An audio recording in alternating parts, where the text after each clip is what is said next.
నిజంగా చంద్రబాబు నాయుడు గారి ఆర్థిక విధ్వంసానికి ఇవన్నీ కూడా చిత్రపటాలు. All these are paintings. ఆర్థిక విధ్వంసానికి సాక్ష్యాలు, ఆధారాలు, చిత్రపటాలు. అంతేకాకుండా 2024-25 సంవత్సరంలో జిఎస్టిపిలో ఫిజికల్ డెఫిసిట్ కాంపోనెంట్ అంటే జిఎస్టిపిలో తీసుకొచ్చిన అప్పుల శాతం ఏకంగా 5.08%. మా హయాం చూస్తే, మా ప్రభుత్వ హయాంలో 5 ఏళ్ల పాటు చూస్తే కూడా జిఎస్టిపిలో ఫిజికల్ డెఫిసిట్ అంటే జిఎస్టిపిలో అప్పులకు సంబంధించిన పర్సంటేజ్ ఎంత అంటే సగటున 4.11%. ఇంకా మా హయాంలో కోవిడ్ ఉంది, అనుకోని ఖర్చులు పెరిగాయి, అలాంటి విపత్కర పరిస్థితులు, ప్లస్ తూచా తప్పకుండా మేనిఫెస్టోను కూడా అమలు చేస్తాం. అయినా కూడా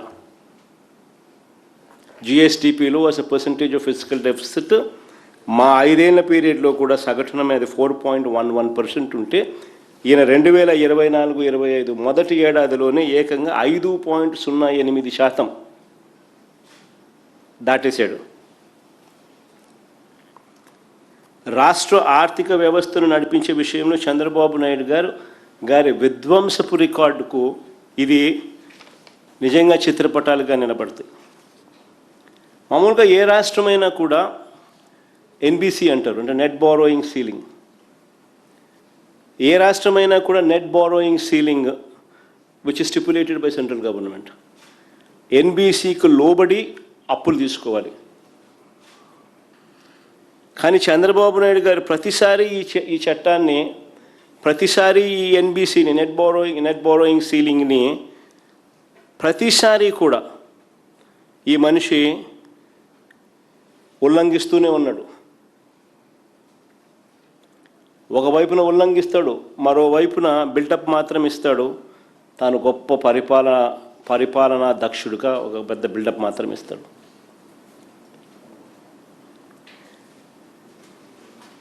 వాస్తవాలు చూస్తే 2014-19 కూడా, అంటే గతంలో చంద్రబాబు నాయుడు గారు ఇంతకు ముందు ముఖ్యమంత్రిగా ఉన్నప్పుడు కూడా, అప్పుడు కూడా నెట్ బారోయింగ్ సీలింగ్ ఎన్బిసిని అనుమతించిన దానికన్నా, అంటే ఎన్బిసి ఏదైతే నెట్ బారోయింగ్ సీలింగ్ అనుమతించిన దానికన్నా ఆ 5 ఏళ్లలో కూడా 29,099 కోట్లు అధికంగా అప్పులు తీసుకొచ్చాడు ఆయన. అదే మా హయాంలో 2019-24 మా హయాంలో చూస్తే 2 ఏళ్ల పాటు మా కోవిడ్ ఉన్నా కూడా, దీనివల్ల ఆదాయాలు తగ్గినా కూడా, ప్రజలను కాపాడుకోవడం కోసం ఎమర్జెన్సీ సేవల రూపేణా భారీగా ఖర్చులు పెట్టే పరిస్థితులు ఉన్నా కూడా, ఇవన్నీ ఉన్నా కూడా, ఇచ్చిన హామీలన్నీ కూడా నెరవేరుస్తూ అమలు చేసిన, అయినా కూడా మేము నెట్ బారోయింగ్ సీలింగ్ ఎన్బిసి పరిమితికి కన్నా 12,708 కోట్లు తక్కువగానే అప్పులు చేశాం. మా 5 ఏళ్ల ట్రాక్ రికార్డ్. చంద్రబాబు నాయుడు గారు అధికారంలోకి రాగానే మళ్ళీ సీన్ రివర్స్. ఫిజికల్ డిసిప్లిన్ అనేది గాలికి ఎగిరిపోయింది, మళ్ళీ సీన్ రివర్స్. తాను అధికారంలోకి వచ్చిన తొలి ఏడాది 2024-25లో నెట్ బారోయింగ్ సీలింగ్ అంటే పరిమితికి మించి ఏకంగా 17,953 కోట్లు అధికంగా అప్పులు తీసుకొచ్చారు ఎన్బిసి సీలింగ్ కన్నా. కింద కనపడతాయి చూడండి. ఇక 2025-26 ఏడాదిలో పరిస్థితి చూస్తే ఇంతకన్నా ఘోరంగా ఉంది. ఈ 2 ఏళ్లలో చంద్రబాబు తెచ్చిన అప్పులు ఒకసారి గమనిస్తే చంద్రబాబు నాయుడు గారు తెచ్చిన అప్పులు, కుదుర్చుకున్న అప్పులు, వీటి గ్రాస్ అప్పులు, వీటికి సంబంధించిన గ్రాస్ అప్పులు ఎంత అని చూస్తే 3,20,000 కోట్లు దాటాయి. 3,20,000 కోట్లు దాటాయి ఇప్పటికే. మా 5 ఏళ్ల పీరియడ్లో కూడా మేము తీసుకొచ్చిన అప్పులు 3,31,000 కోట్లు అయితే, ఈయన తీసుకొచ్చిన అప్పులు, ఈయన కాంట్రాక్టెడ్ అప్పులు గ్రాస్గా చూస్తే 3,20,000 కోట్లు దాటాయి. ఇదిగోండి ఏమేమి కార్పొరేషన్ నుంచి ఎంతెంత అప్పులు తాను కాంట్రాక్ట్ చేసినాడు, ఎంతెంత అప్పులు దాన్ని తీసుకొచ్చినాడు, అన్నీ కూడా ఈ టేబుల్లో పొందుపరచడం జరిగింది. వీటికి అన్నిటికీ కూడా జీవోలు కూడా ఉన్నాయి.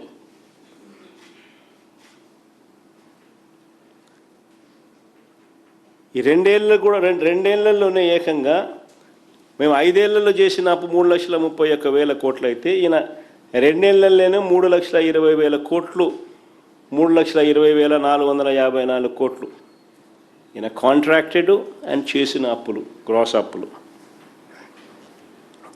ఎవరు ఆర్థిక విధ్వంసం చేస్తూ ఉన్నారు అన్నదానికి ఇది నిదర్శనం.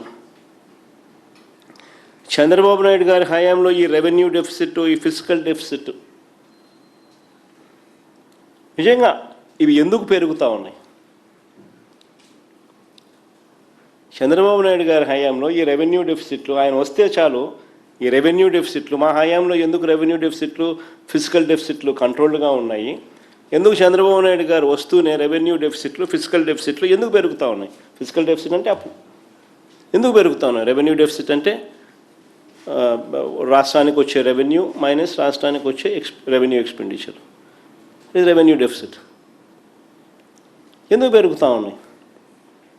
పెరగడానికి ప్రధానమైన కారణం ఏమిటి అంటే, రాష్ట్రానికి రావాల్సిన ఆదాయాలు రాష్ట్రానికి రావడంలో విచ్చలవిడిగా జరుగుతూ ఉన్న అవినీతి,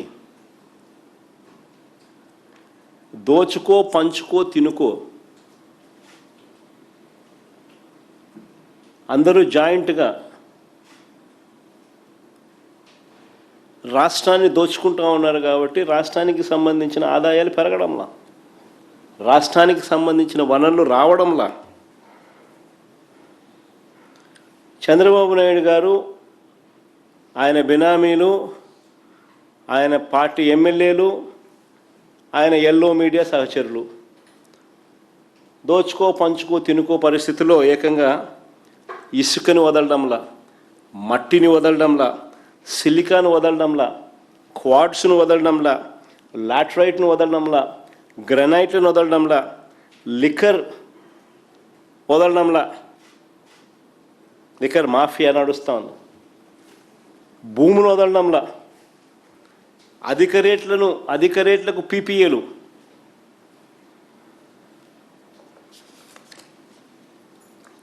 మొత్తం అన్నింటా కూడా దోపిడీయే. ఇక ప్రభుత్వానికి ఆదాయాలు ఎలా వస్తాయి? సంక్షేమము అభివృద్ధి ఎలా నడుస్తుందా? ఎంత అప్పులు తెచ్చినా కూడా ఎలా సరిపోతాయి? అంతా దోచేస్తూ ఉంటాయి.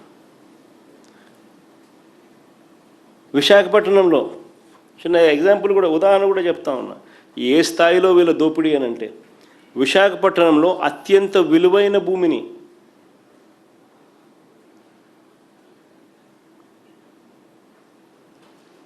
,54 ఎకరాలు 5,000 కోట్లు విలువ చేసే భూమి ఏకంగా చంద్రబాబు నాయుడు గారు ఏకంగా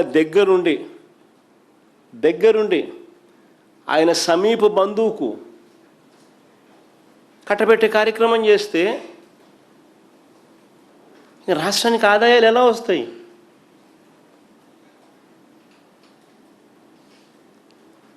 ఆశ్చర్యం కలిగించే విషయం.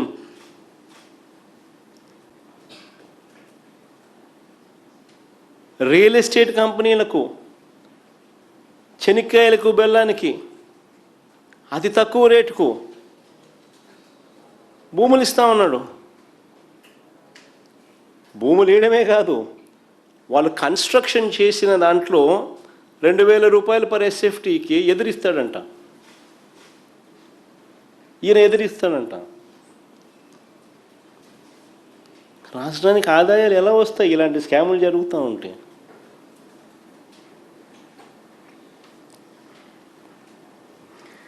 చంద్రబాబు గారి ప్రభుత్వ ఆర్థిక పనితీరు అధ్వానంగా ఉందని చెప్పడానికి ఇంకొక అంశం కూడా చెప్తాను.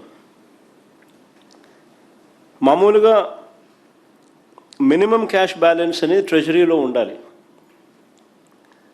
ఆ మినిమం క్యాష్ బ్యాలెన్స్ అనేది ట్రెజరీలో లేకపోతే, కన్సాలిడేటెడ్ ఫండ్లో కన్నా లేకపోతే, వెంటనే ఇట్ విల్ ట్రిగర్ ఎస్డిఎఫ్ అంటే స్పెషల్ డ్రాయింగ్ ఫెసిలిటీ. అంటే ఇవన్నీ కూడా రకరకాల వడ్డీలతో కూడిన ఇన్స్ట్రుమెంట్స్. రాష్ట్ర ప్రభుత్వ ఖజానాలో డబ్బులు ఎప్పుడైతే లేకుండా పోతాయో అప్పుడు ఇమీడియట్గా ఫస్ట్ ట్రిగర్ వడ్డీతో కూడిన స్పెషల్ డ్రాయింగ్ ఫెసిలిటీ ఎస్డిఎఫ్ అంటారు, అది ట్రిగర్ అవుతుంది. ఈ అమౌంట్ కూడా దాటిపోతే వడ్డీతో కూడిన డబ్ల్యూఎంఏ అంటే వేస్ అండ్ మీన్స్ అకౌంట్, అది ట్రిగర్ అవుతుంది. అది కూడా దాటిపోతే ఓడీలోకి వెళ్ళిపోతాం, ఓవర్ డ్రాఫ్ట్ ఫెసిలిటీ. ఇవన్నీ కూడా వడ్డీతో కూడిన ఇన్స్ట్రుమెంట్స్. ట్రెజరీలో మినిమం బ్యాలెన్స్లు లేకపోతే, రాష్ట్ర ప్రభుత్వానికి సంబంధించిన కన్సాలిడేటెడ్ ఫండ్లో మినిమం బ్యాలెన్స్లు కానీ లేకపోతే, ఆశ్చర్యం కలిగించే విషయం ఏమిటో తెలుసా?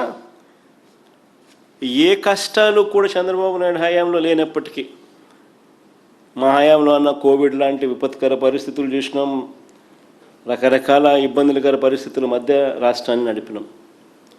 కానీ చంద్రబాబు నాయుడు గారు ఏ కష్టాలు లేనప్పటికీ 2024-25లో మినిమం నగదు ట్రెజరీలో ఉన్న రోజులు ఎన్నో తెలుసా? కేవలం 8 రోజులు. అంటే 365 రోజులకు 357 రోజులు ట్రెజరీలో మినిమం బ్యాలెన్స్ కూడా పెట్టలా.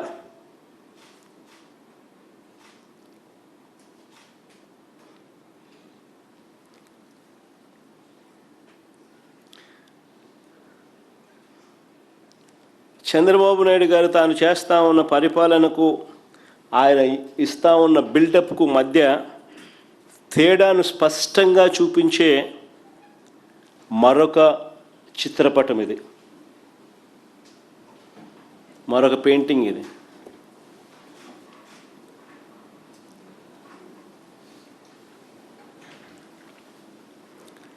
ఓవైపు మా మీద తప్పుడు ప్రచారాలు చేస్తాడు, మరోవైపు ఇబ్బడి ముబ్బడిగా అప్పులు చేస్తూ ఉన్నాడు.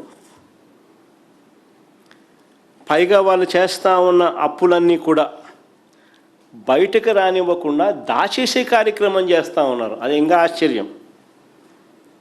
వాళ్ళు చేస్తూ ఉన్న అప్పులు బయటకు రానివ్వకుండా ఏకంగా దాచేసే ప్రయత్నం చేస్తూ ఉన్నారు. 2024-25లో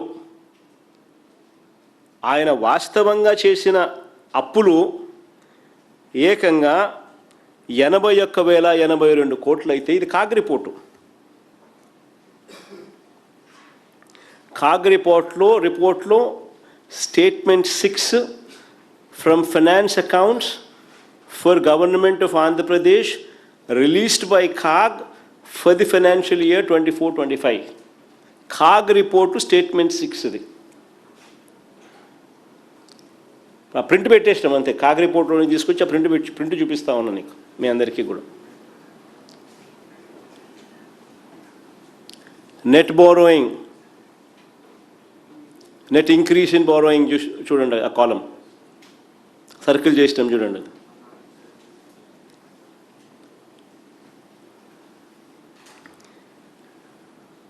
ఎనభై 81,082 కోట్లు చూపిస్తూ ఉంటే కాగ్ రిపోర్ట్ల ప్రకారం ఏకంగా అసెంబ్లీలో చంద్రబాబు నాయుడు గారు ఈ మాదిరిగా తప్పుడు లెక్కలు చూపిస్తూ 60,000 కోట్ల రూపాయలు మాత్రమే నెట్ బారోయింగ్ కింద చూపిస్తూ ఉన్నారు.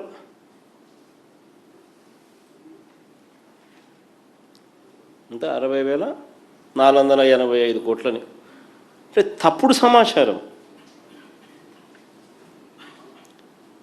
దాచిపెట్టే కార్యక్రమం. ఏకంగా 20,000 కోట్ల అప్పును, వాస్తవంగా చేసిన అప్పును దాచిపెట్టి చూపిస్తూ ఉన్నారు.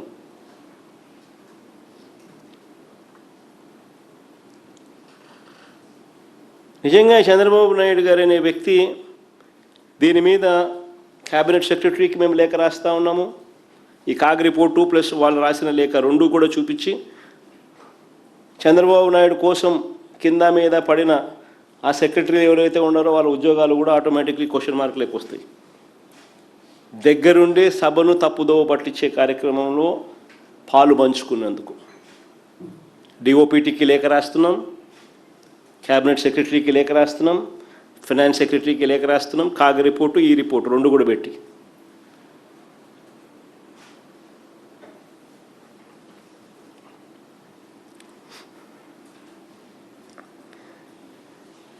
ఈ డైరెక్ట్ ప్రభుత్వ అప్పులు కాక, ఇది డైరెక్ట్ ప్రభుత్వ అప్పులు. ఈ డైరెక్ట్ ప్రభుత్వ అప్పులు కాక 2024-25లో ఆఫ్ బడ్జెట్ బారోయింగ్స్, అంటే బడ్జెట్ ఏతర అప్పులు. ఈ వివరాలు ఇవ్వండి అని చెప్పి మండలిలో మేము రాతపూర్వకంగా ప్రశ్నిస్తే చంద్రబాబు నాయుడు గారి ప్రభుత్వం సమాధానం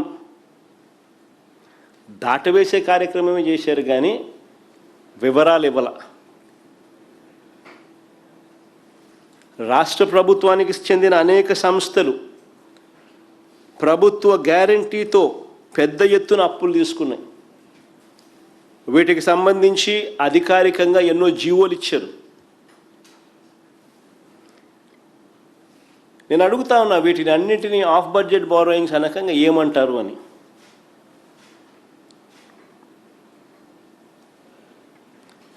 కానీ ఈ లెక్కలు మాత్రం చెప్పడం లేదు. అన్నీ కూడా దొంగచాటు వ్యవహారాలే. మొత్తం 16 రోజుల పాటు జరిగిన అసెంబ్లీ బడ్జెట్ సమావేశాలు చూస్తే తప్పుడు లెక్కలు, తప్పుడు ప్రచారాలు, సెల్ఫ్ డబ్బాలు, ఇవి తప్ప ప్రజలకు ఏదైనా మంచి జరిగిందా? ఆ 16 రోజుల అసెంబ్లీ సమావేశాలు చూస్తే ప్రజలకు మాత్రం ఒరిగింది సున్నా. చంద్రబాబు నాయుడు గారేమో తన కొడుకును జాకీని పెట్టి ఎత్తాడు.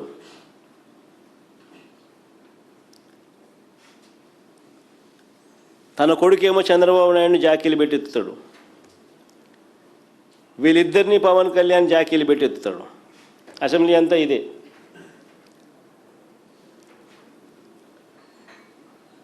పరనింద, ఆత్మస్తుతి, ఇది తప్ప ఏమైనా కనపడినాయా?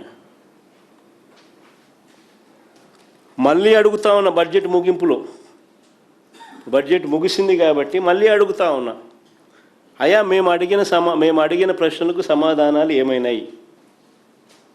బడ్జెట్ వీళ్ళు ప్రవేశపెట్టిన వెంటనే నేను ప్రెస్ మీట్ పెట్టి ఇలాగే సుదీర్ఘమైన ప్రజెంటేషన్ ఇచ్చి ఇలాగే ప్రశ్నలు అడిగాము, సమాధానాలు రాలా.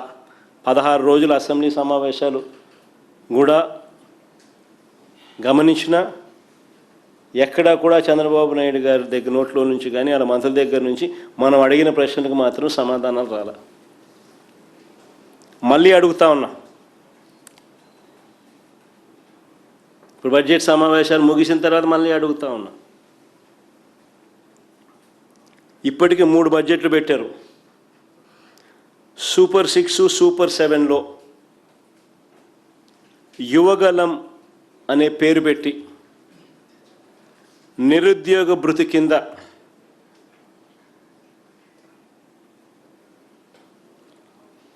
నెలకు 3,000 రూపాయల చొప్పున, సంవత్సరానికి 36,000 చొప్పున,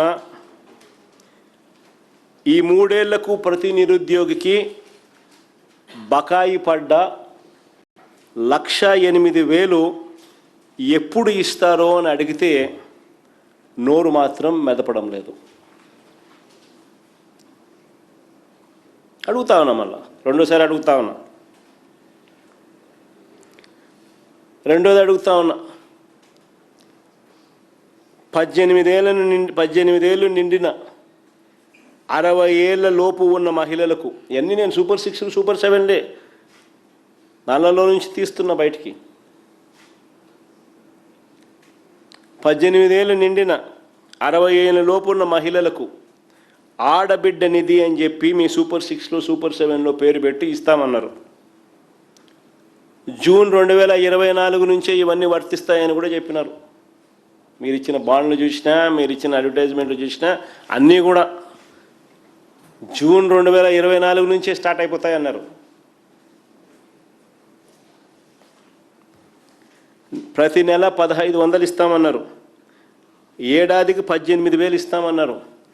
3 ఏళ్లకు గాను ఒక్కొక్కరికి 54,000 బాకీ. ఒక్కొక్క మహిళకు 18 ఏళ్ళు నిండిన మహిళకు ఒక్కొక్కరికి ఏకంగా 54,000 బాకీ. ఓటర్ లిస్టు ప్రకారం చూసినా కానీ ఏకంగా ఓటర్ లిస్టు చూపించమాట రాష్ట్రంలో ఇంతకుముందు నువ్వు చూపించింది ఎన్నికిపో సరిపోతుందమ్మా. 2,10,00,000 మంది ఓటర్లు ఉన్నారని చెప్పి అదే అమ్మా, ఇది అంత ఆవేశపడుతున్నాం. ఏం చేస్తా కాదు ఇక అదే నేను ఓటర్ లిస్టు చూసిన 2,10,58,615 మంది ఓటర్లు.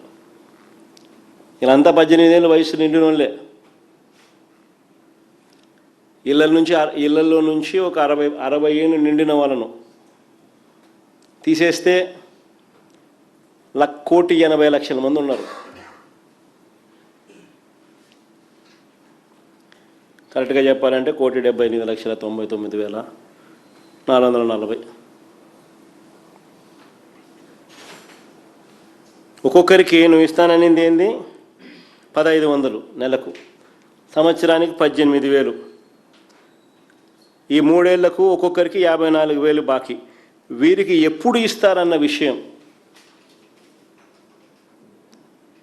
ఈ 16 రోజుల అసెంబ్లీ సమావేశాల్లో కనీసం ప్రస్తావన కూడా చేయలేదు.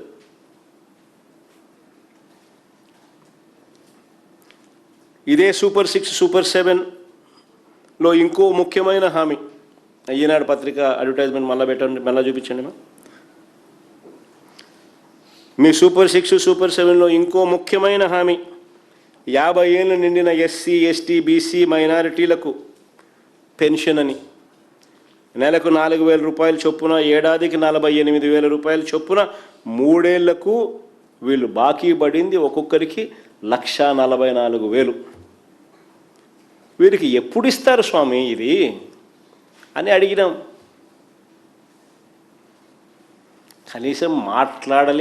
కనీసం మాట్లాడను కూడా లేదు.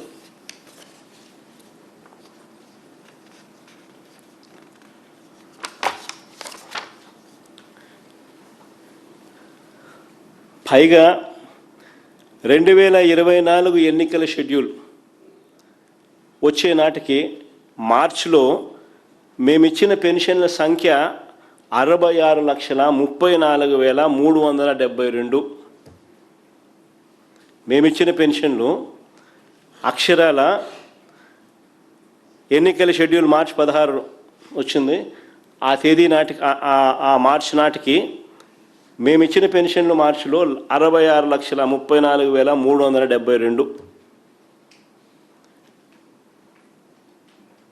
దాంట్లో ఇప్పటికే 5,64,709 పెన్షన్లు కట్ చేసినారు.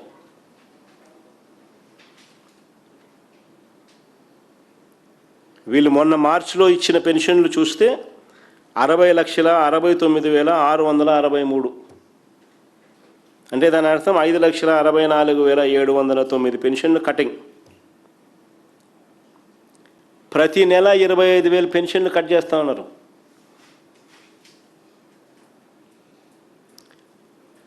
కావాలంటే మీరే గమనించండి. లాస్ట్ మంత్ ఫిబ్రవరి, ఈ మంత్ మార్చు ఈ రెండు తేడా మీరే గమనించండి. 2026 ఫిబ్రవరిలో ఇచ్చిన పెన్షన్లు 60,96,108 అయితే ఈ మార్చ్లో నెక్స్ట్ మంత్ ఇచ్చిన మార్చ్లో ఇచ్చిన పెన్షన్లు 60,69,663. అంటే ఈ ఒక్క నెలలోనే కత్తిరించిన పెన్షన్లు 26,000.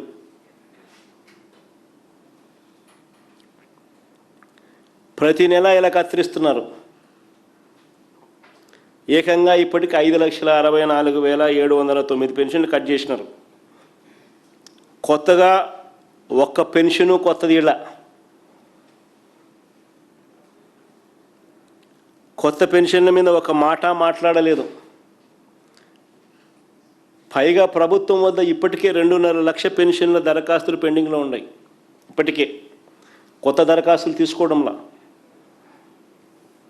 మా హయాంలో ప్రతి 6 నెలలకు ఒకసారి, జూన్లో ఒకసారి, డిసెంబర్లో ఒకసారి, ప్రతి 6 నెలలకు ఒకసారి మేము అప్డేట్ చేసేవాళ్ళం.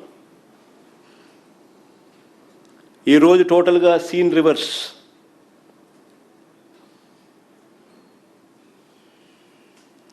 మా ప్రభుత్వ హయాం నుంచి ఇప్పటికి గమనిస్తే ఈ మార్చిలో చంద్రబాబు నాయుడు గారు ఇచ్చిన పెన్షన్లతో గమనిస్తే మా ప్రభుత్వ హయాంలో 66,34,372 పెన్షన్ల నుంచి ఇప్పుడు నిన్న మార్చిలో ఇచ్చింది 60,69,663 పెన్షన్లు. అంటే ఏకంగా 5,64,709 పెన్షన్లు కత్తిరించినారు. పైగా కనీసం ఈ మార్చిలో వీళ్ళు ఇచ్చిన నెంబర్ల ప్రకారం అంటే ఈ 60,69,663 మంది పెన్షన్ రూపాయలు 60,69,663 మందికి వీళ్ళు ఇచ్చే పెన్షన్ అమౌంట్ లెక్కన ఇంటూ 12 నెలలు వేసుకుంటే వీళ్ళు ఇవ్వవలసింది బడ్జెట్లో పెట్టవలసింది 31,554 కోట్లు. కానీ వీళ్ళు బడ్జెట్లో పెట్టింది కేవలం 27,719 కోట్లు. అంటే దాని అర్థం వీళ్ళు చెప్పకనే చెప్తున్నారు మరో 7,45,993 పెన్షన్లు కట్ చేయబోతున్నారని. దీని మీద క్లారిటీ అడిగినాం. ఆయన బడ్జెట్ ప్రవేశపెట్టిన తర్వాత ఈ నెంబర్లు చూపించి ఈ నెంబర్లతో ప్రశ్నిస్తూ అయ్యా దీని మీద క్లారిటీ ఇవ్వండి అని అడిగినాం. ఎందుకు తక్కువ అమౌంట్ చూపిస్తున్నారు అని అడిగినాం. 16 రోజులు అసెంబ్లీ సమావేశాలు జరిగినాయి. కనీసం దీని గురించి ప్రస్తావన కూడా లేదు.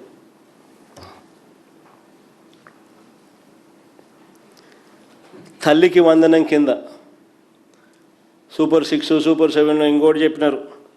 చంద్రబాబు నాయుడు గారు చెప్పిన ఆ స్కీములో తల్లికి వందనం కింద ఏకంగా మొదటి ఏడాది ఎగ్గొట్టిన డబ్బులు ఎప్పుడు ఇస్తారయ్యా అని అడిగినాం. తల్లికి వందనం కింద ప్రతి పిల్లాడికి 15,000 ఇస్తామన్నారయ్యా, ఎప్పుడు ఇస్తారయ్యా, ఎగ్గొట్టారు అని చెప్పి అడిగాం. రెండో ఏడాది ఏకంగా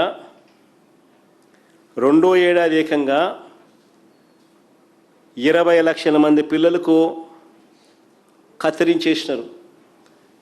2023-24 అంటే మా ప్రభుత్వ హయాంలోని చివరి ఏడాది యూడిఐఎస్సి numbers, unified district information system on education, యూడిఐఎస్సి numbers ఒకసారి చూస్తే ఫర్ ఎడ్యుకేషన్ చూస్తే ఏకంగా 87,41,885 మంది పిల్లలు.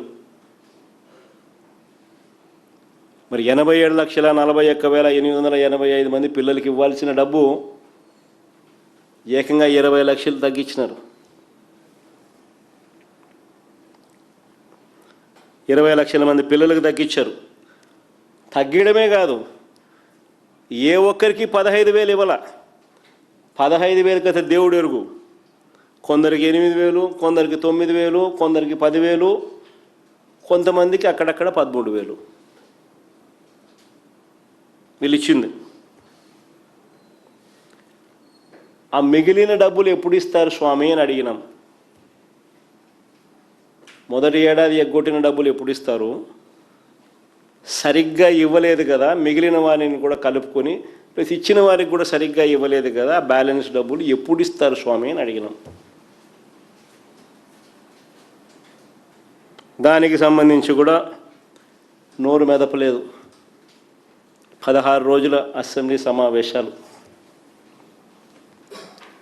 ఉచిత బస్సు ప్రయాణం అన్నారు, ఎక్కడి నుంచి ఎక్కడికైనా అని చెప్పినారు. తీరా చూస్తే ఇప్పుడు షరతులు పెట్టినారు. 16 రకాల సర్వీసులు ఉంటే కేవలం 5 రకాల సర్వీసులకు మాత్రమే వర్తింపు చేస్తూ ఉన్నారు.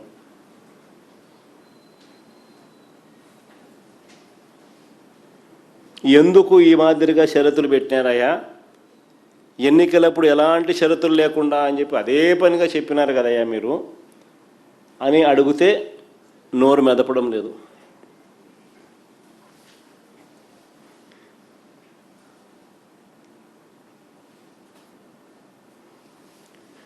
దీపం అన్నారు,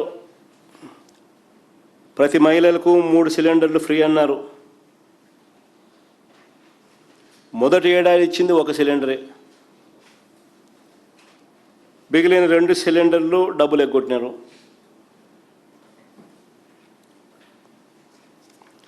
రాష్ట్రంలో మొత్తం గ్యాస్ కనెక్షన్లు 1,59,00,000 క్లియర్కట్గా డేటా కనిపిస్తూ ఉంది.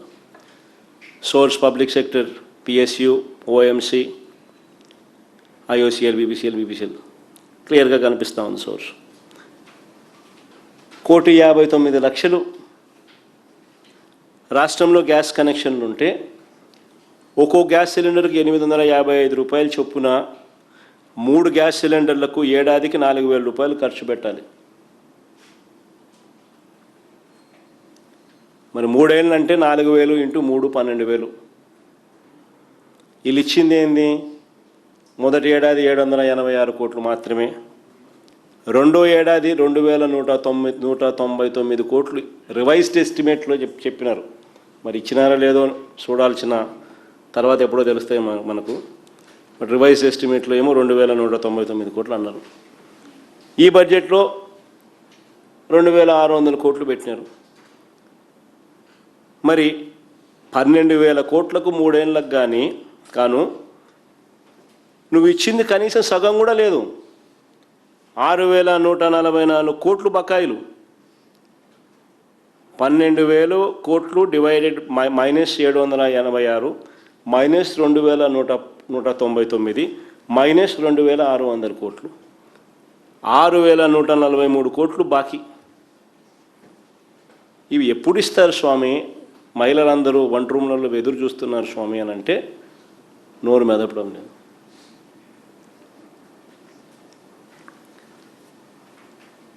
అన్నదాత సుఖీభవ అన్నాడు రైతులను మోసం చేసేందుకు.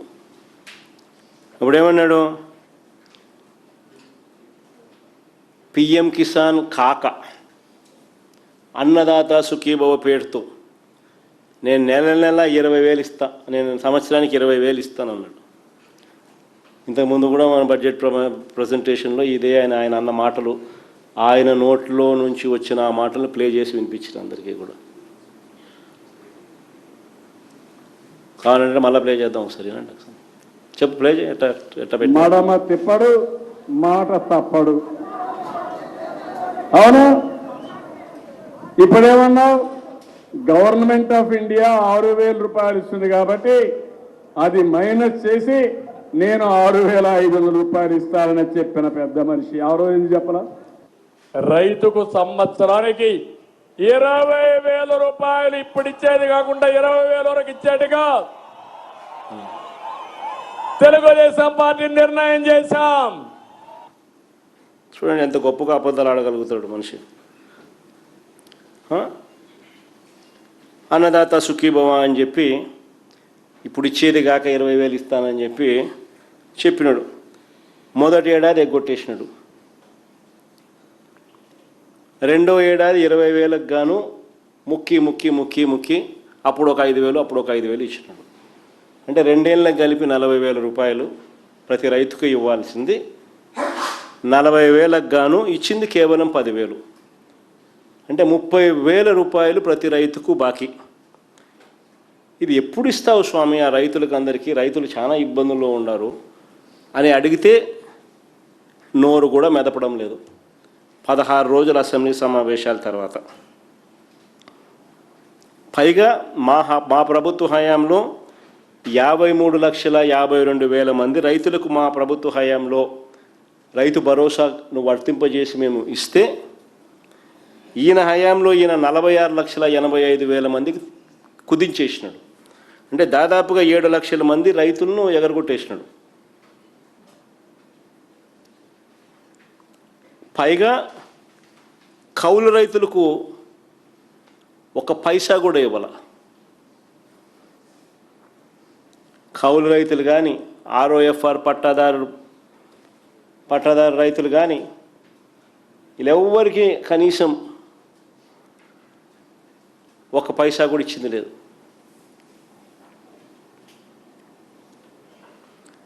పదహారు రోజులు అసెంబ్లీ తర్వాత వీటి గురించి ఎందుకు మాట్లాడలేదయ్యా అని అడుగుతా ఉన్నాం. 2023-24 ఖరీఫ్లో 2023-24 ఖరీఫ్కు సంబంధించి 2024 జూన్లో రాష్ట్ర ప్రభుత్వం ఇన్సూరెన్స్ ప్రీమియం రైతుల తరపున కట్టాల్సింది కడితే, కేంద్రం వాళ్ళు ఇవ్వాల్సింది కూడా దానికి జత కలిపి రైతులకు ఇన్సూరెన్స్ కంపెనీలు పంట నష్ట పరిహారం డబ్బులు ఇస్తాయి. అలాంటిది ఈ పెద్ద మనిషి అధికారంలోకి వచ్చినాడు. జూన్ 2024లో డబ్బులు కట్టాల్సింది కట్టకపోవడంతో, 834 కోట్లు కట్టకపోవడంతో రైతులు ఏకంగా 1324 కోట్లు నష్టపోయినారు. ఉచిత పంటల బీమాను పూర్తిగా రద్దు చేసి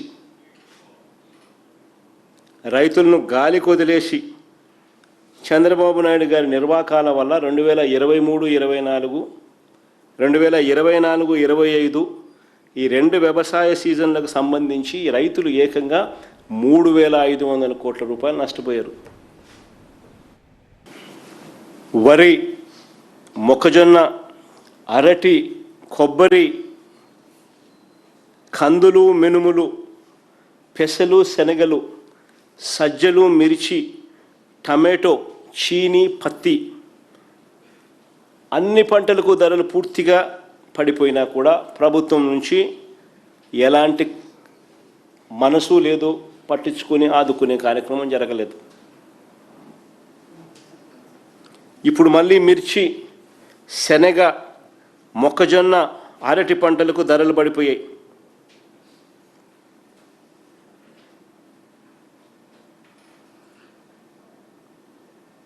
ఆశ్చర్యం కలిగిస్తుంది. 7,500 కోట్లతో మేము ఆదుకున్న పరిస్థితి చూసి వీళ్ళు అరకొరగా 300 కోట్లు బడ్జెట్ కేటాయింపులు చేసే తీరును చూసినప్పుడు, నెల రోజుల క్రితం 26,000 ఉన్న మిర్చి రేటు ఈరోజు 18,000కు పడిపోయింది. అయినా పట్టించుకునేవాడు ఎవడు లేడు. శనగ ఎంఎస్పి రేటు 5,875. రైతులు 5,000 కూడా రాని పరిస్థితులు రైతులు అమ్ముకుంటా ఉన్నారు. 5,000 కూడా రైతులకు గిట్టడంలా, పట్టించుకునే పరిస్థితి లేదు. మొక్కజొన్నకు ఎంఎస్పి 2,400 రూపాయలు ఎంఎస్పి అయితే రైతులు 1,400-1,500 రూపాయలకు అమ్ముకుంటా ఉన్నారు. పట్టించుకునే పరిస్థితి లేదు. ఈ ఒక్క పంట మీదనే దాదాపుగా రైతులు నష్టపోతా ఉన్న ఈ 1,000 రూపాయలను లెక్కేసుకుంటే ఒక్క మొక్కజొన్న విషయంలోనే రైతులు 3,500 కోట్లు నష్టపోతూ ఉన్నారు. అయినా మార్కెట్లో కాంపిటీషన్ క్రియేట్ చేసేది లేదు. అరటి, మళ్ళీ ఈ సంవత్సరం కూడా అరటి టన్ను 5,000కు అమ్ముకోవాల్సిన పరిస్థితి. మా హయాంలో 30,000 రూపాయలు టన్ను అమ్ముకున్న పరిస్థితుల నుంచి ఇప్పుడు 5,000 రూపాయలకు తెగనమ్ముకుంటా ఉన్న పరిస్థితి. మరోవైపు టమాటో ధరలు కిలో 2 రూపాయలకు అమ్ముకోవాల్సిన పరిస్థితి ఈరోజు. ఇవే కాకుండా బత్తాయి, సజ్జ, వాటర్ మెలను, మస్క్ మెలను, ఈ అన్ని పంటల పరిస్థితి, పండ్ల పంటల పరిస్థితి ఇదే. ఇలాంటి పరిస్థితుల్లో రైతులకు అండగా ఉంటామని చెప్పి 16 రోజుల అసెంబ్లీ సమావేశాలు ముగిశాయి. 300 కోట్లు కాదు 3,000 కోట్ల రూపాయల ధర స్థిరీకరణ నిధి పెడతాము, తోడుగా ఉంటాము అని చెప్పాల్సిన నోట్లో నుంచి కనీసం నోరు మెదపలేదు. పైగా ఎమ్మెల్యేలకు ఆటలంట, ఎమ్మెల్యేలకు పాటలంట, ఎమ్మెల్యేలతో స్కిట్లంట. అసలు అసెంబ్లీ సమావేశాల్లో వీళ్ళు బిహేవ్ చేస్తామన్న తీరు చూస్తే ఇంత దారుణమైన పరిస్థితుల్లో రైతన్న కొట్టుమిట్టాడుతూ ఉంటే వీళ్ళ ఆటలు, వీళ్ళ పాటలు, వీళ్ళ స్కిట్లు.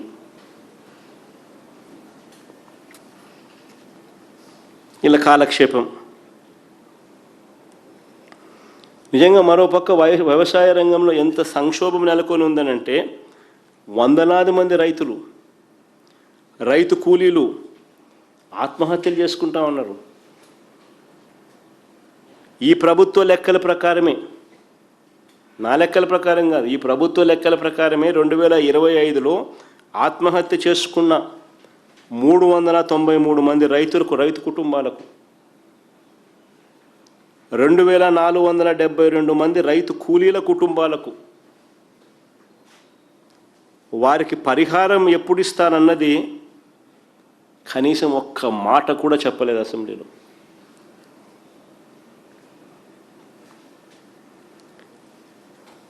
వ్యవసాయ రంగంలో ఉన్న సంక్షోభం గురించి, రైతుల కష్టాల గురించి చర్చించడం, మాట్లాడడం, వారికి భరోసా ఇవ్వడం, ఇటువంటివన్నీ కూడా కనీసం మచ్చుక కూడా చేయలేదు.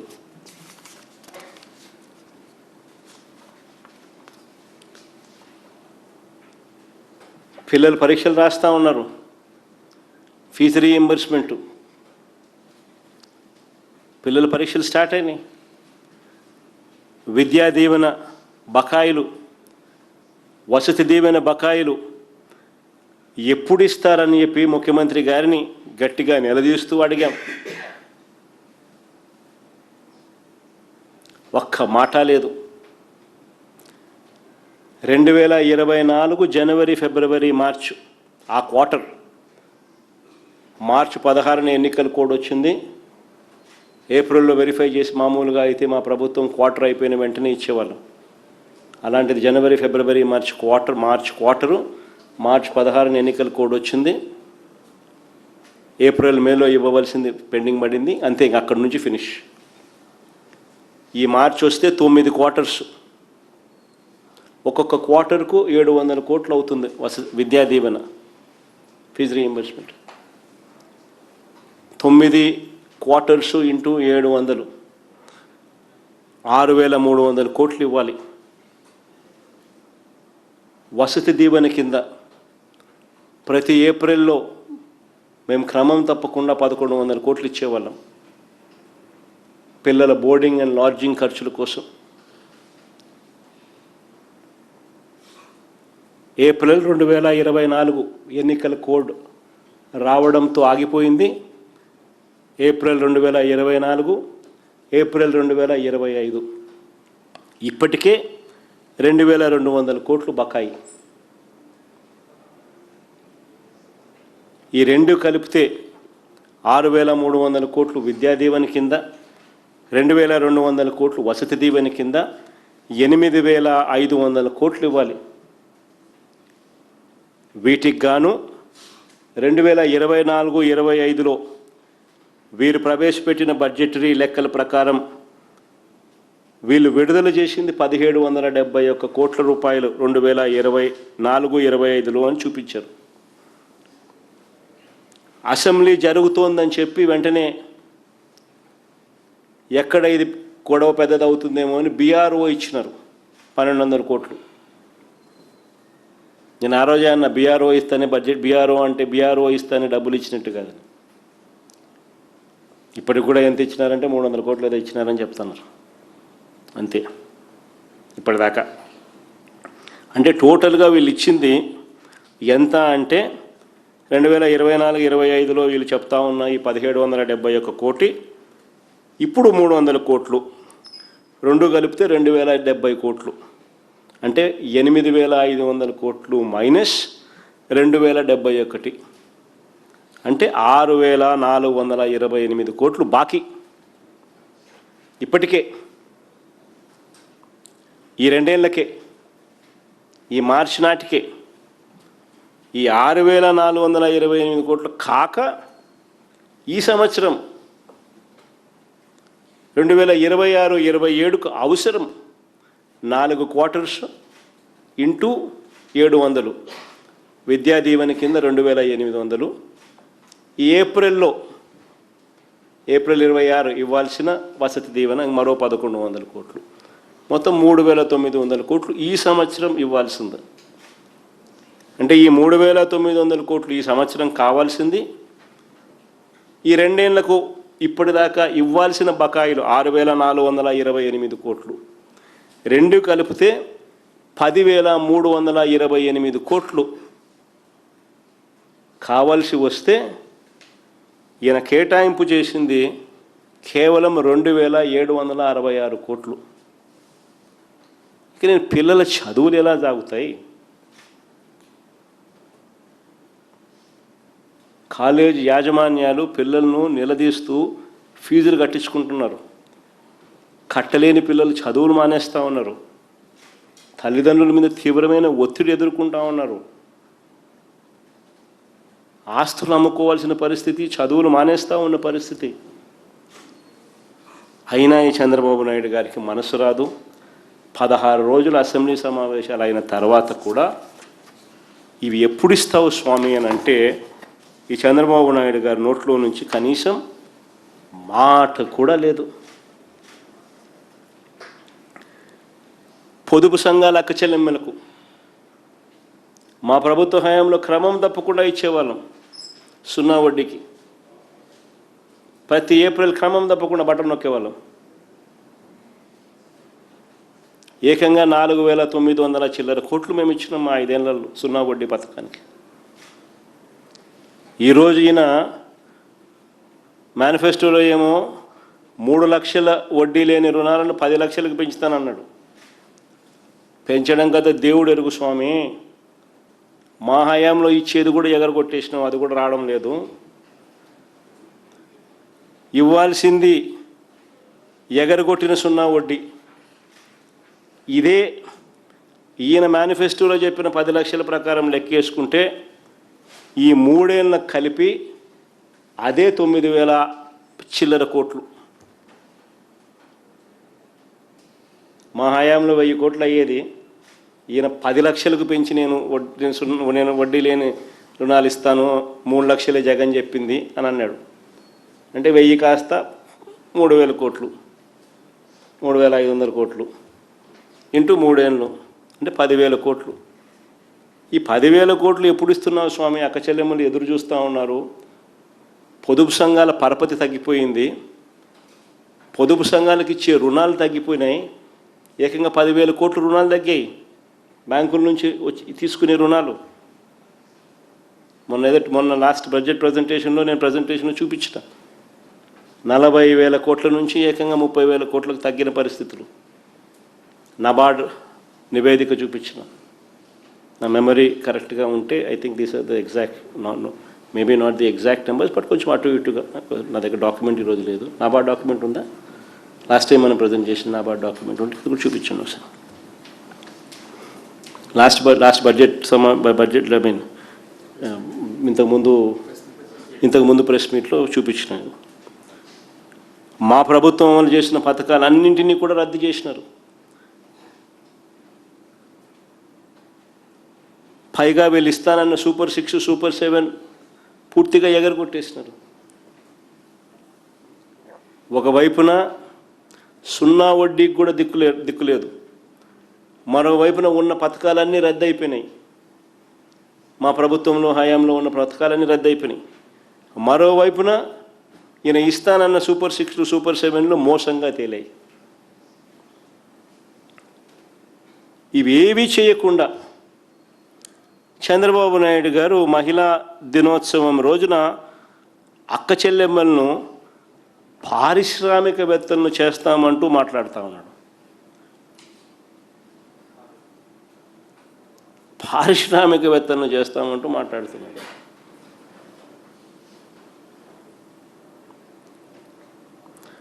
తానిచ్చిన హామీలు అమలు చేయకుండా ఒకవైపు ఉన్న పథకాలన్నీ రద్దు చేసి చివరికి 0 వడ్డీకి కూడా వీళ్ళకు గతి లేకుండా చేసి వెన్నుపోటు పొడిచి మరోవైపును వారిని మభ్యపెడుతూ పారిశ్రామికవేత్తలను చేస్తానంటూ చంద్రబాబు నాయుడు గారు కోతలు కోస్తూ ఉన్నారు. మహిళా సాధికారత కోసం అప్పట్లో మేము అమూల్ను తీసుకొచ్చినాం, హిందుస్థాన్ లేవర్ను తీసుకొచ్చినాం, ప్రాక్టర్ అండ్ గ్యాంబుల్ని తీసుకొచ్చినాం, ఐటీసీని తీసుకొచ్చినాం, రిలయన్స్ని తీసుకొచ్చినాం. ఇలాంటి మల్టీనేషనల్ కంపెనీస్ను తీసుకురావడమే కాకుండా బ్యాంక్ లింకేజెస్ కూడా టైఅప్ చేసి ప్రతి అక్కను ప్రతి చెల్లెమ్మను లక్షాధికారిని చేయాలి అని మహిళా సాధికారత కోసం మా ప్రభుత్వ హయాంలో అమలు చేసిన పథకాలు ఆసరా, చేయూత, ఈబీసీ నేస్తం, కాపు నేస్తం, జగనన్న తోడు, జగనన్న చేదోడు, నేతన్న నేస్తం, వాహనమిత్ర, 0 వడ్డీలు ఇవన్నీ మేము అమలు చేసి అక్క చెల్లెమ్మలను నిలబెట్టే కార్యక్రమం చేస్తే ఇవన్నీ రద్దు చేసి చంద్రబాబు నాయుడు గారు చివరికి ఇది నాబార్డ్ నివేదిక ఒకసారి మీరే గమనించండి. చూస్తే 2024-25 సంవత్సరంలో ఏకంగా 41,623 కోట్లు అచీవ్మెంట్ కింద bank linkages for self help groups ఇస్తే 25-26 వచ్చేసరికి ఏకంగా ఈ 10 నెలల కాలానికి 30,698 కోట్లకు పడిపోయింది. మా ప్రభుత్వ హయాంలో ప్రతి సంవత్సరం పెరుగుతా పోతే 2020-21లో 20,808 కోట్లు, 2021-22లో 33,000 కోట్లకు, దాని 20,808 33,568 కోట్లకు పెరిగి ఆ తర్వాత అక్కడి నుంచి 38,014 కోట్లు 2022-23లో పెరిగి దాని తర్వాత 2023-24లో ఏకంగా 49,626 కోట్లకు మేము పెంచుకుంటా పోతే చంద్రబాబు నాయుడు గారి హయాంలోకి వచ్చేసరికి ఏకంగా 49,626 కోట్ల నుంచి 2024-25 సంవత్సరానికి అక్క చెల్లెమ్మలకి ఇచ్చే బ్యాంక్ క్రెడిట్ లింకేజు ఏకంగా 41,623 కోట్లకు తగ్గిపోయింది. అక్కడి నుంచి ఫర్దర్గా ఈ 2025-26కు వచ్చేసరికి ఈ 10 నెలల కాలానికి చూస్తే ఏకంగా 41,623 నుంచి 30,698కి పడిపోయింది. మహిళా సాధికారత కాదు, మహిళలను చంద్రబాబు నాయుడు నాశనం చేస్తూ ఉన్నాడు అని చూపించే చిత్రపటం ఇది.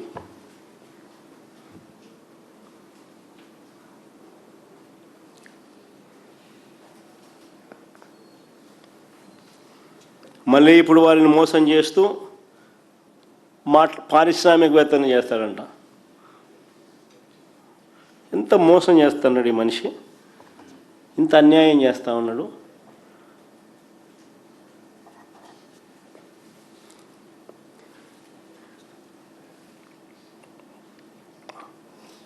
ఇంకా ఇప్పుడేమంటాడు, ట్రిపుల్ బెడ్రూమ్ ఇల్లు అంట. స్వామి, ట్రిపుల్ బెడ్రూమ్ ఇళ్ళ కథ దేవుడు ఎరుగు స్వామి. మా హయాంలో మేము శాంక్షన్ చేయించిన ఇల్లు పూర్తి చేసేదానికోసం ఆ డబ్బులు ఇవ్వండి స్వామి, ఇవ్వాల్సినవి అని చెప్పి మేము అడిగితే వాటి గురించి మాట్లాడు కానీ ఏకంగా ట్రిపుల్ బెడ్రూమ్ ఇల్లు ఇస్తానంటూ చంద్రబాబు నాయుడు మరొక దొంగ మాటలు మాట్లాడుతున్నాడు. ఈ 2 ఏళ్లలో నేను అడుగుతా ఉన్నా, ఈ 2 ఏళ్లలో కొత్తగా చంద్రబాబు నాయుడు గారు ఒక్క అక్క చెల్లెమ్మలకు కనీసం 1 గజం స్థలమైనా ఇచ్చినాడా? 1 ఇంటి పట్టా ఇవ్వలేదు. కొత్తగా 1 ఇంటిని కూడా శాంక్షన్ చేయించలే.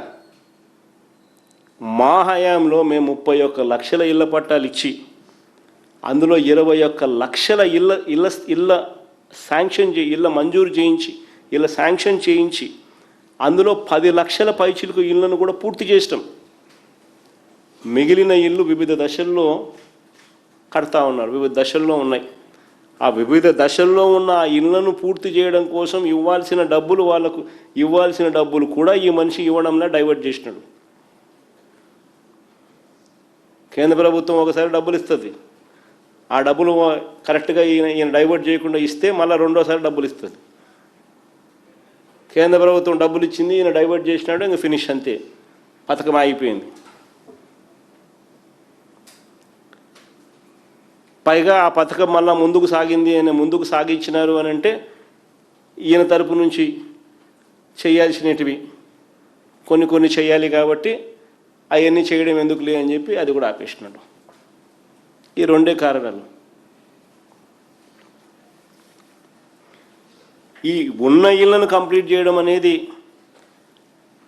చెయ్యి స్వామి అని ఓ పక్క అంటా ఉంటే, ఓ పక్క ఏమంటాడు, ట్రిపుల్ బెడ్రూమ్ అంటాడు.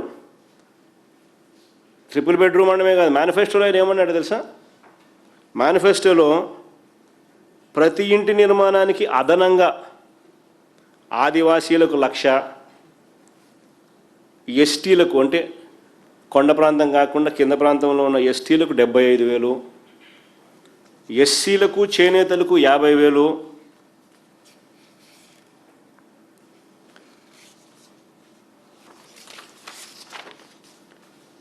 చొప్పున ఇస్తామన్నాడు. 2 ఏళ్లలో ఒక్కరికైనా 1 పైసా అయినా ఇచ్చినట.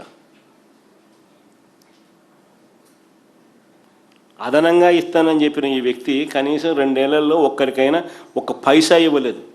దీని మీద గట్టిగా అడిగితే 16 రోజుల అసెంబ్లీ సమావేశాల తర్వాత కూడా ఈ పెద్ద మనిషి నోట్లో నుంచి 1 మాట రాల.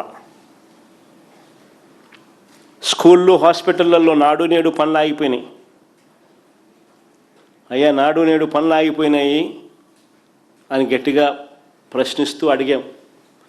వీటికి సంబంధించి 1 మాట లేదు. అయా, 17 మెడికల్ కాలేజీలు ప్రైవేటీకరణ వద్దు అని ప్రజలు పెద్ద ఎత్తున సంతకాలతో తమ నిరసనను కూడా తెలియజేసిన పరిస్థితుల మధ్య మీ నిర్ణయాన్ని వెనక్కి తీసుకుని ఆ 17 మెడికల్ కాలేజీలు, ఆ 17 దేవాలయాలను పూర్తి చేయండి అయ్యా చంద్రబాబు అని చెప్పి గట్టిగా అడిగితే దాని గురించి కూడా 1 మాట లేదు. ఆరోగ్యశ్రీకి ఇంతవరకు ఆయన పెట్టిన బకాయిలు, 2 ఏళ్లకే ఆయన పెట్టిన బకాయిలు 3,150 కోట్లు. ఈ సంవత్సరం మళ్ళీ 2026-27లో ఈ స్కీమ్ మళ్ళా నడవడానికి నెలకు 330 కోట్ల రూపాయలు చొప్పున 12 నెలలంటే 4,000 కోట్లు కావాలి. అంటే ఈ 4,000 ప్లస్ ఈ 3,150, 7,150 కోట్లకు గాను ఈయన బడ్జెట్లో కేటాయింపులు చేసింది 4,000 కోట్లని చేశాడు. కానీ ఈయన ఏ రోజు కూడా కేటాయింపులు బడ్జెట్లో పెట్టిన దానికి కేటాయింపులకు ఖర్చు చేసింది చూస్తే ఏ రోజు కూడా కనీసం 2,000 కోట్లు దాటల.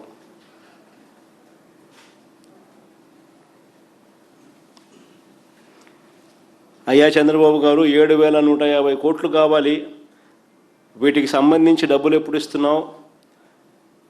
3,150 కోట్ల రూపాయలు బకాయిలే ఉన్నాయి. ఈ సంవత్సరం స్కీమ్ నడవడానికి మరో 4,000 కోట్లు కావాలి. నెట్వర్క్ హాస్పిటల్స్లో టోటల్గా స్ట్రైక్ చేస్తూ ఉన్నారు, అగ్రిమెంట్లు చేయబోము అని చెప్పి ఏకంగా నెట్వర్క్ హాస్పిటల్ నోటీస్ ఇస్తూ ఉన్నారు.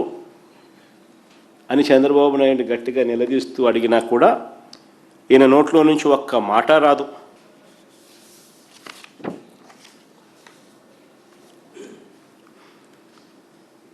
ఉద్యోగులకు అధికారంలోకి వస్తూనే ఇస్తానన్న ఐఆర్ ప్రస్తావన లేదు బడ్జెట్లో.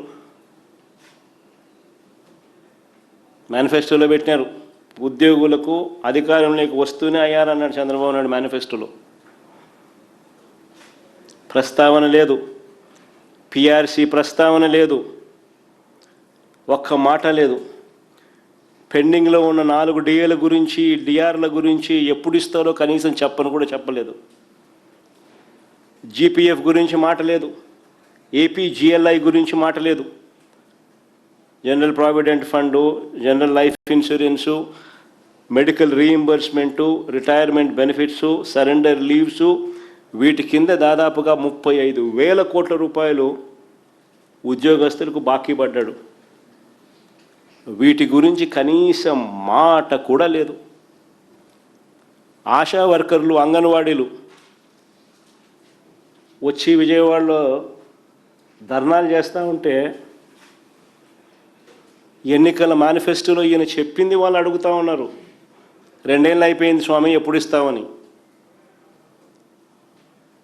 వాళ్ళని అర్ధరాత్రి పూట తెల్లవారుజామున పోలీసులను పంపించి వాళ్ళందరినీ కొట్టి ఎత్తిచ్చేసేసినాడు. కనీసం వాళ్ళ ప్రస్తావన 16 రోజుల అసెంబ్లీ సమావేశాల్లో కనీసం వాళ్ళ ప్రస్తావన లేదు.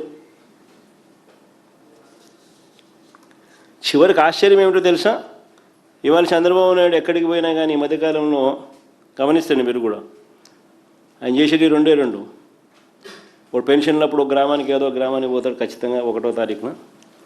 2వది ఎక్కడన్నా నిలబడు, రెవెన్యూ రికార్డులు ప్రక్షాళన చేస్తా అని పాస్బుక్ల డిస్ట్రిబ్యూషన్లో ఎక్కడన్నా కనబడుతుంటాడు. ఇది తప్ప ఇంకా ఏది చేయడు.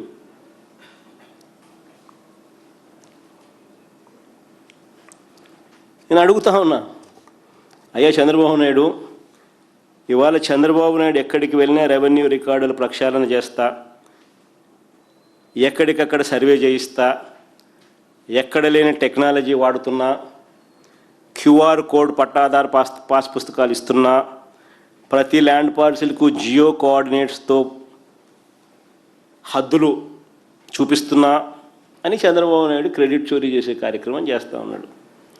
అసలు ఇవన్నీ ఎవరి హయాంలో వచ్చాయి? సో సుదీర్ఘంగా దీని గురించి కూడా చెప్పినా నేను, అలా చెప్తా ఉన్నా. అసలు ఇవన్నీ ఎవరి హయాంలో వచ్చాయి? ఈ సర్వేయర్ల వ్యవస్థ అయినా, ప్రతి గ్రామంలో ఈ సర్వేయర్ల వ్యవస్థ అయినా, ఈ సచివాలయాల వ్యవస్థ అయినా ఎవరి వల్ల వచ్చింది?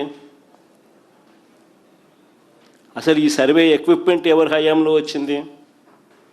అసలు ఈ కోర్ స్టేషన్స్ ఎవరి హయాంలో వచ్చినాయి? అసలు ఈ రోవర్స్ ఎవరి హయాంలో వచ్చినాయి? అసలు ఈ విమానాలు, ఈ హెలికాప్టర్లు సర్వేలు చేస్తూ ఎవరి హయాంలో తిరిగాయి? అసలు ఈ ఓఆర్ఐ రికార్డులు ఎవరి హయాంలో వచ్చినాయి? చివరికి సర్వే చేయడానికి అవసరమయ్యే కోట్ల రాళ్ళు కూడా ఎవరి హయాంలో వచ్చాయి? చివరికి పాస్బుక్లో క్యూఆర్ కోడ్ కూడా ఎవరి హయాంలో వచ్చింది? చివరికి భూములకు జియో ట్యాగింగ్ హద్దులు ఎవరి హయాంలో వచ్చినాయి? ఇవన్నీ వచ్చిన వాళ్లకు క్రెడిట్ ఇవ్వాల్సింది పోయి, సరే ఆ వైఎస్ఆర్సీపీ ప్రభుత్వం జగన్మోహన్ రెడ్డికి సరే నాకు క్రెడిట్ ఇవ్వడం చంద్రబాబు నాయుడికి ఇష్టంలా, క్రెడిట్ చోరీ ఎలాగూ చేస్తున్నాడు, చేస్తాడు, ఇది నైజం అని అనుకుంటే పోతే పోయింది లేబ్బా. కనీసం ఆ ఉద్యోగస్తులన్నా, ఆ సచివాలయాలలో ఆ 15,000 మంది సర్వేయర్లు లేకపోతే, ఆ సచివాలయాలలో ఆ డిజిటల్ అసిస్టెంట్లు లేకపోతే, ఆ సచివాలయాలలో ఈ విలేజ్ రెవెన్యూ అసిస్టెంట్లు లేకపోతే అసలు ఎట్లా చేస్తారండి? ఎట్టవుతుందండి? కనీసం వాళ్ళకు కూడా ఏ రోజు థ్యాంక్ యూ చెప్పాల. థ్యాంక్ యూ చెప్పకపోగా వాళ్ళ మీద హెరాస్మెంట్. సచివాలయ ఉద్యోగులు దాదాపుగా 50-60 మంది చచ్చిపోయినారు, ఆత్మహత్యలు చేసుకున్నారు. కనీసం సానుభూతి లేదు వాళ్ళ మీద. సర్వేయర్లనైతే సస్పెన్షను, హెరాస్మెంటు. ఒక థ్యాంక్ యూ చెప్పాల్సిన చోట ఒక థ్యాంక్ యూ చెప్పి చిక్కటి చిరునవ్వుతో వాళ్ళతో పనులు చేయించుకోవాల్సిన చోట చిక్కటి చిరునవ్వు లేదు, థ్యాంక్ యూ లేదు, హెరాస్మెంటు, ఆత్మహత్యలు, ఇవి ఈరోజు ఎంప్లాయీస్ పరిస్థితి.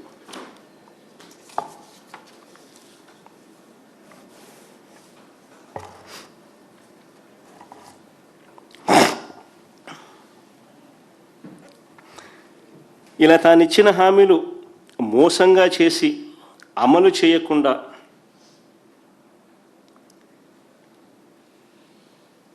ఉన్న అన్ని పథకాలను రద్దు చేసి,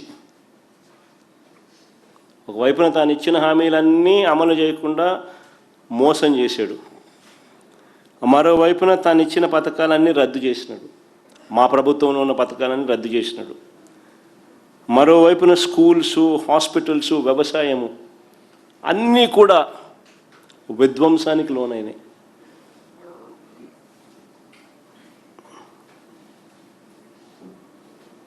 ఇలాంటి పరిస్థితుల్లో ఏమంటాడు చంద్రబాబు నాయుడు? ప్రతి జంట కనీసం 3-4 పిల్లలను కనాలంటాడు.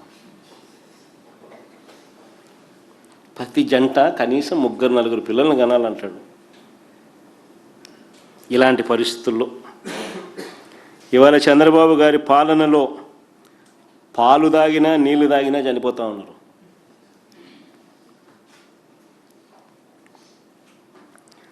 స్కూళ్ళల్లో, హాస్టళ్ళల్లో నాణ్యమైన భోజనం కూడా పెట్టలేకపోతా ఉన్నాడు. గోరుముద్ద గాలికి ఎగిరిపోయింది. పరిశుభ్రమైన తాగునీరు, కలుషిత ఆహారం వల్ల పిల్లలు చనిపోతూ ఉన్న పరిస్థితులు చూస్తూ ఉన్నాం.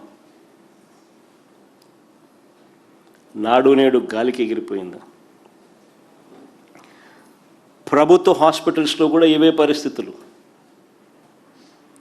నాడు నేడు ఆగిపోయాయి. 0 వేకెన్సీ పాలసీ గాలికి ఎగిరిపోయింది.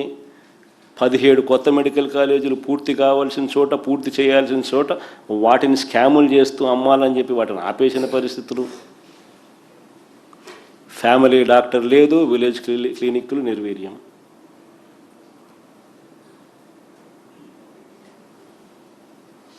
హాస్పిటల్లో WHO, GMP కేటగిరీస్కి సంబంధించిన మందులు కదా దేవుడు ఎరుగు, మామూలు మందులు కూడా దిక్కులేని పరిస్థితుల్లో హాస్పిటల్స్ తయారైపోయినాయి.